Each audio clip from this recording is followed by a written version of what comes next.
بسم اللہ الرحمن الرحیم۔ معزز خاتون حضرات، السلام علیکم ورحمۃ اللہ وبرکاتہ۔ انسان خطا کا پتلا ہے، لیکن بعض گناہ ایسے ہیں جن کی سزا جہنم میں مسلسل اور دائمی ہے۔ یہی ہمارے آج کے قرآن مجید کے سبق کا موضوع ہے کہ مسلسل اور دائمی جہنم کن کا مقدر ہے۔ آئیے معمول کے مطابق سب سے پہلے آیت مبارکہ کی تلاوت کرتے ہیں۔ اعوذ باللہ السمیع العلیم من الشیطان الرجیم۔ يضاعف له العذاب يوم القيامة ويخلد فيه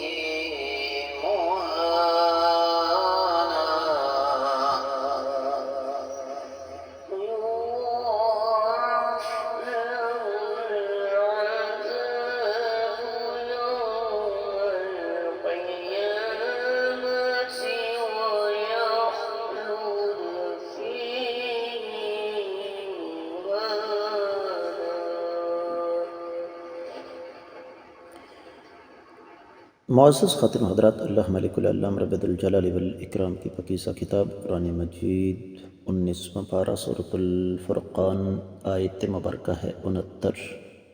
اس آیت مبارکہ کا تعلق پچھلی آیت مبارکہ کے ساتھ ہے، جس میں رب کائنات نے اپنے عظیم نیک اور خاص بندوں کی صفات بیان کرتے ہوئے ارشاد فرمایا کہ وہ اللہ کے ساتھ شرک نہیں کرتے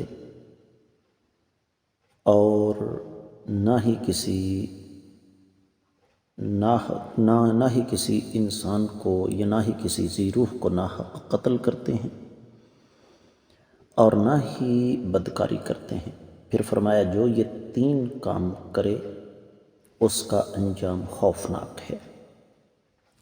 اب اللہ تعالیٰ اس آیت مبارکہ میں فرماتے ہیں یضاعف، دوہرا دیا جائے گا، لہو اس کے لیے، العذاب عذاب یا سزا، یوم القیامہ قیامت والے دن، ویخلد اور وہ ہمیشہ رہے گا، فیہ اس میں، مہانا ذلت اور رسوائی کے ساتھ۔ با محاورہ ترجمہ، ایسے بدنصیب لوگوں کو قیامت کے دن دوہرا عذاب دیا جائے گا اور وہ ذلت اور خواری کے ساتھ ہمیشہ اس میں رہیں گے۔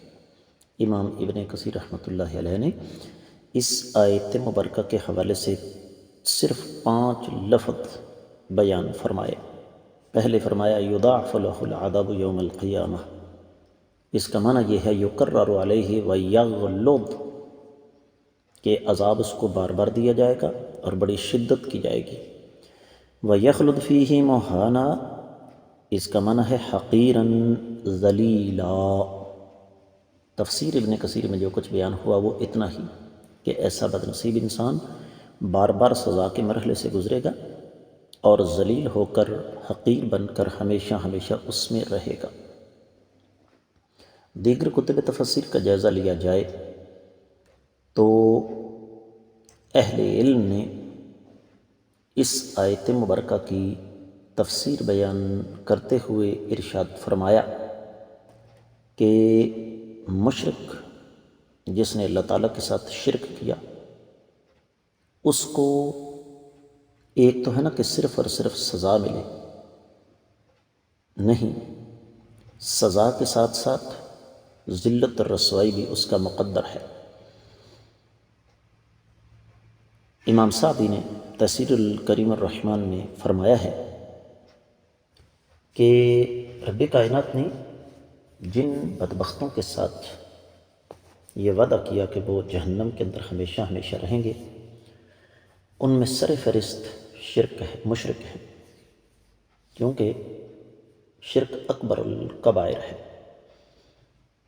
جہاں تک قاتل اور زانی کی بات ہے تو اس میں کچھ نہ کچھ گنجائش نکل سکتی ہے۔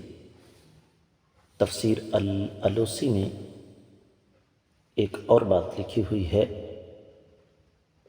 وہ فرماتے ہیں کہ زنا اور قتل اگر انسان ان پر اصرار کرے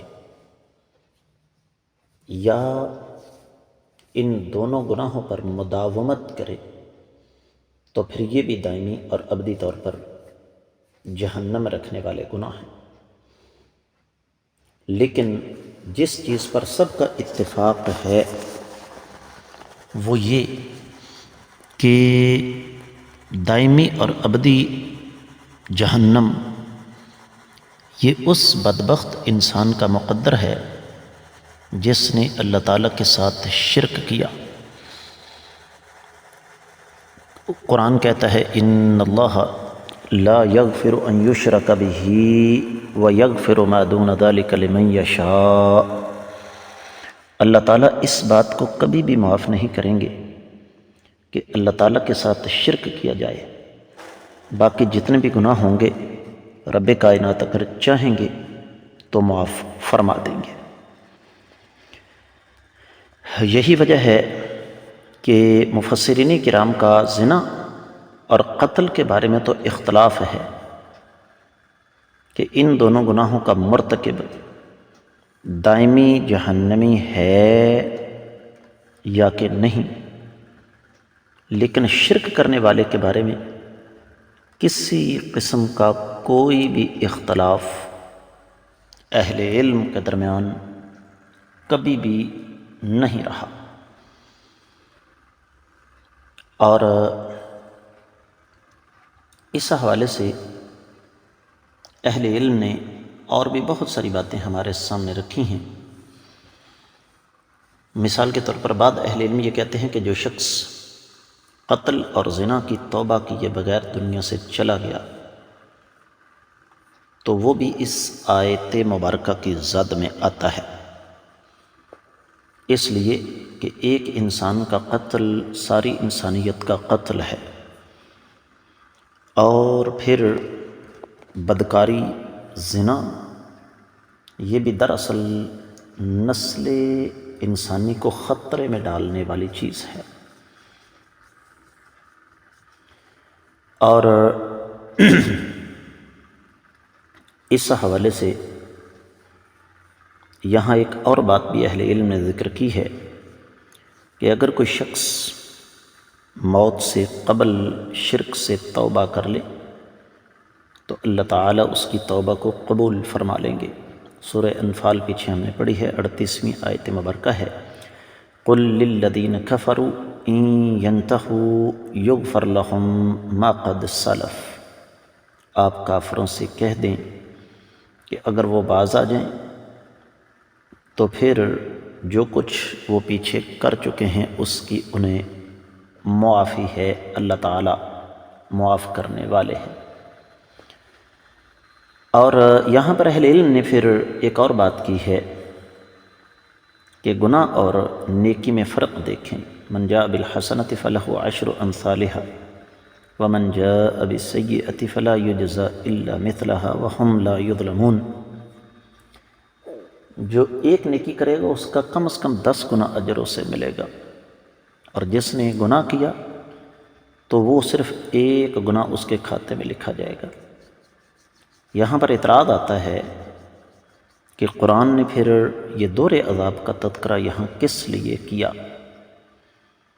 اس کا جواب پھر اہل علم نے مختلف انداز سے دیا ہے، لیکن ان جوابات میں سے جو بات سب سے زیادہ وجیح اور سب سے زیادہ حقیقت کے قریب تر معلوم ہوتی ہے وہ یہ کہ عذاب کے درجات ہیں،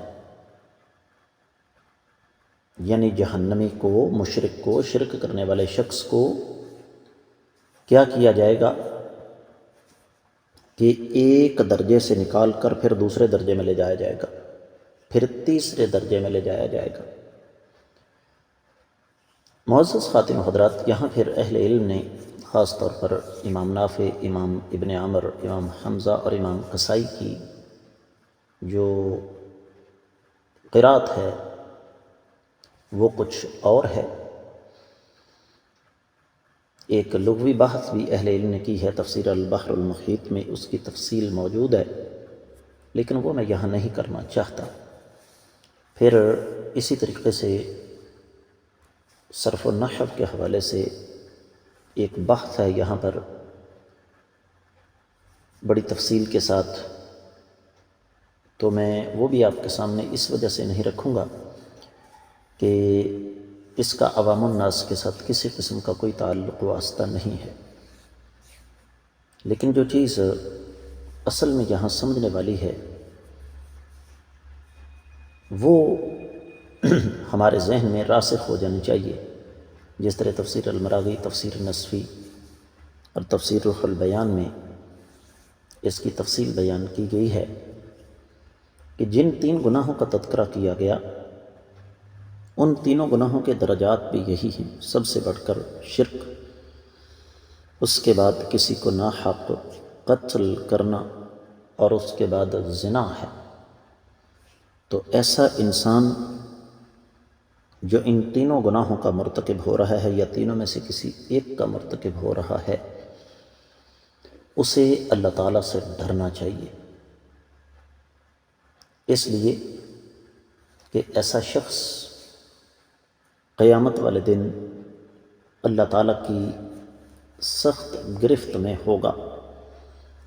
شرک کا تعلق اللہ تعالیٰ کے حقوق کے ساتھ ہے، جبکہ قتل اور زنا کا تعلق حقوق العباد کے ساتھ ہے۔ تو رب کائنات نے اس آیت مبارکہ میں ان تینوں گناہوں کا تذکرہ فرمایا اور ان کی شدت کے پیش نظر ان گناہوں کے مرتکبین کا انجام بھی بیان فرما دیا۔ اس کے ساتھ ہی اس آیت مبارکہ کی تفسیر مکمل ہوتی ہے۔ اجازت چاہوں گا۔ السلام علیکم ورحمۃ اللہ وبرکاتہ۔